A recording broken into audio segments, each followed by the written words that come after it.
ઘણા સમયથી ઘણી દીદીઓના અને ઘણા ભાઈઓના મેસેજ આવતા, ફોન આવતા અને કમેન્ટ પણ હતી કે ભાઈ તમે તમારા રેસ્ટોરન્ટે જે ખીરું બને છે એ કેમ બનાવો છો.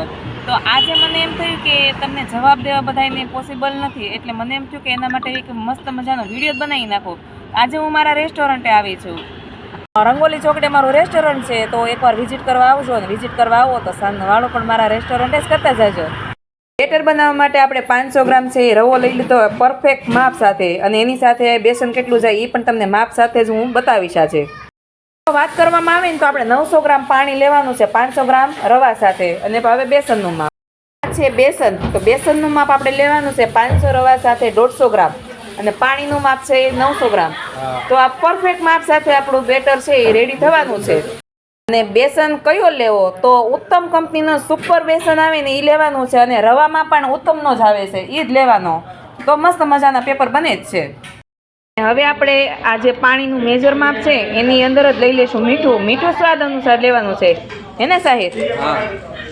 અને લઈ લીધો હવે બેસન.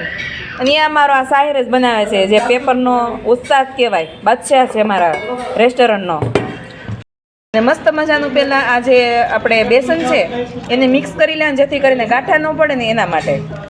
બેસનનો છે બેટર એ રેડી છે. હવે વારો છે એની અંદર આપણે રવો નાખવાનો. તો નાખો ભાઈ રવો. અને બસ જેમ રવો જાય એમ આપણો હાથ ફરવો જોઈએ, જેથી કરીને જે લમ્સ છે ને એ પડે ને. અને ઘણા બ્લેન્ડર પણ મારી શકાય. અને થોડુંક તમને બેટરમાં આમ તેમ લાગે આ તો ભાઈ કારીગરની કલાકારી છે, પણ આપણે ઘેરે થોડુંક વધુ ઓછું કરવું હોય તો કરી શકાય છે, પાણીમાં અને બેસનમાં અને રવામાં.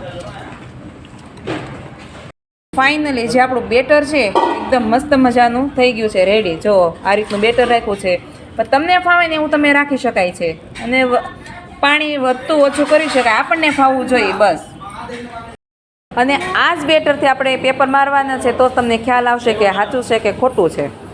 બેટર રેડી કર્યું છે ને એનો જ આપણે પેપર આજ મારીશું. તો જો અમારો સાહિરભાઈએ ભરી લીધી વાટકી, અને સ્પ્રેડ કરવાનું છે આપણે તવા ઉપર. જો પેપર મસ્ત મજાનું બને જ છે.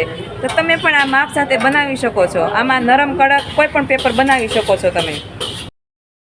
અને મસ્ત મજાનું આપણું નરમ પેપર છે ને એ રેડી થઈ ગયું છે. જો ખાલી ઉતલે. તો તમે ચોક્કસ બનાવજો, અને બનાવી પછી એમને રિવ્યૂ આપજો કે કેવું પેપર બન્યું, કેવું બેટર બન્યું, એ બધું રિવ્યૂ આપજો. અને હવે વારો છે મીડિયમ પેપરનો. પણ બધા એમ કહે કે આવું ન હોય, પપ્પુ બનાવવાનું છે, તો એવું કાંઈ છે નહીં. જે અહીંયા બને છે ને એ જ તમને બતાવવામાં આવ્યું છે. ફાઇનલી આપણું મીડિયમ પેપર છે ને એકદમ રેડી છે, જોઈ શકાય છે. અને આવું તમને કોઈ રેસ્ટોરન્ટવાળા અથવા જે પેપર વેચે છે એ તમને નહીં કહે, પણ હું બધી તમને ટિપ્સ અને ટ્રિક્સ સાથે જ આ વિડીયો બનાવું છું. મારી દીધું ઈ જ બેટરમાંથી કડક પેપર.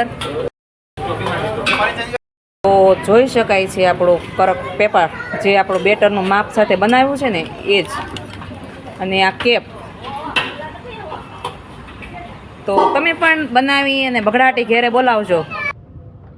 તો આ પેપર મારથી બન્યું છે, તો બધાથી આ પેપર ઘરે બનશે. તો બનાવજો. ને તમારે કે બધી મહેનત ન કરવી તો આવી જજો અમારા ડીઆરમાં, અમે તમને બગડાટી બોલાવી દઈશું જમાડીને.